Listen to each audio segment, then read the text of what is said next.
One of the things that I talk about in my new back book, Chris Shelton's Easy Guide to Fix Neck and Back Pain, is about the psoas muscle and how to release the psoas muscle. Well, one of the practices that's very easy to do that I did not put in that book, I'm going to demonstrate tonight, is actually called the Psoas Reboot. So let's check it out. Where is the psoas located? Well, this is a major muscle, and Parisa here is pointing out where that muscle is.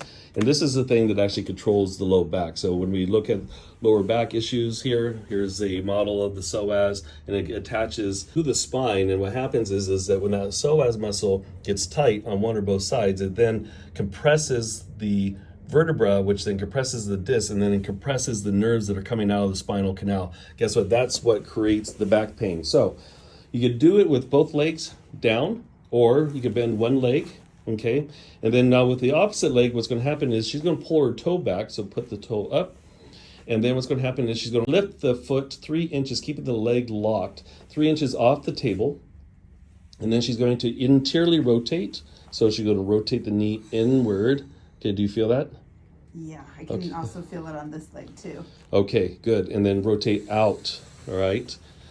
So all you have to do is once, but for demonstration purposes, I'm gonna have her do one more time, rotate in, and then rotate out. And then all you do is then you put the leg straight down, and then with the other leg, you don't wanna just lift it up because that triggers the psoas muscle. She's gonna pretend like she's kicking out sand and pushing that leg down, like she's pushing out sand with her heel. I'm also pushing in my hip point. Yeah, so the other part of this practice too is you want to make sure the low back is flat on the table. So now she's going to do the opposite side. So bend the knee.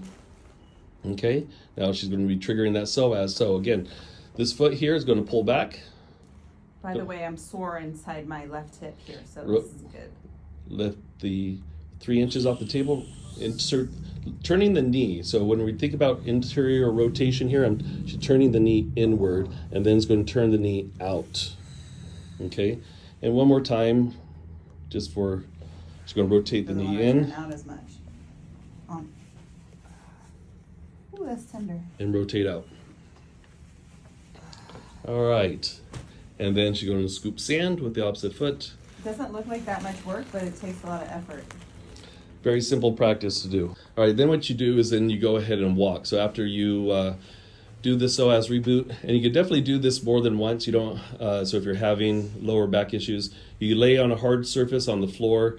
The bed works okay, but a harder surface actually works better. So walking around, actually, how's it feel now? Feels much better. Feels much better, yeah. Yeah, it was so sore. simple to do, and it's something you could do on your own. Such a simple practice to do. We call that the psoas reboot.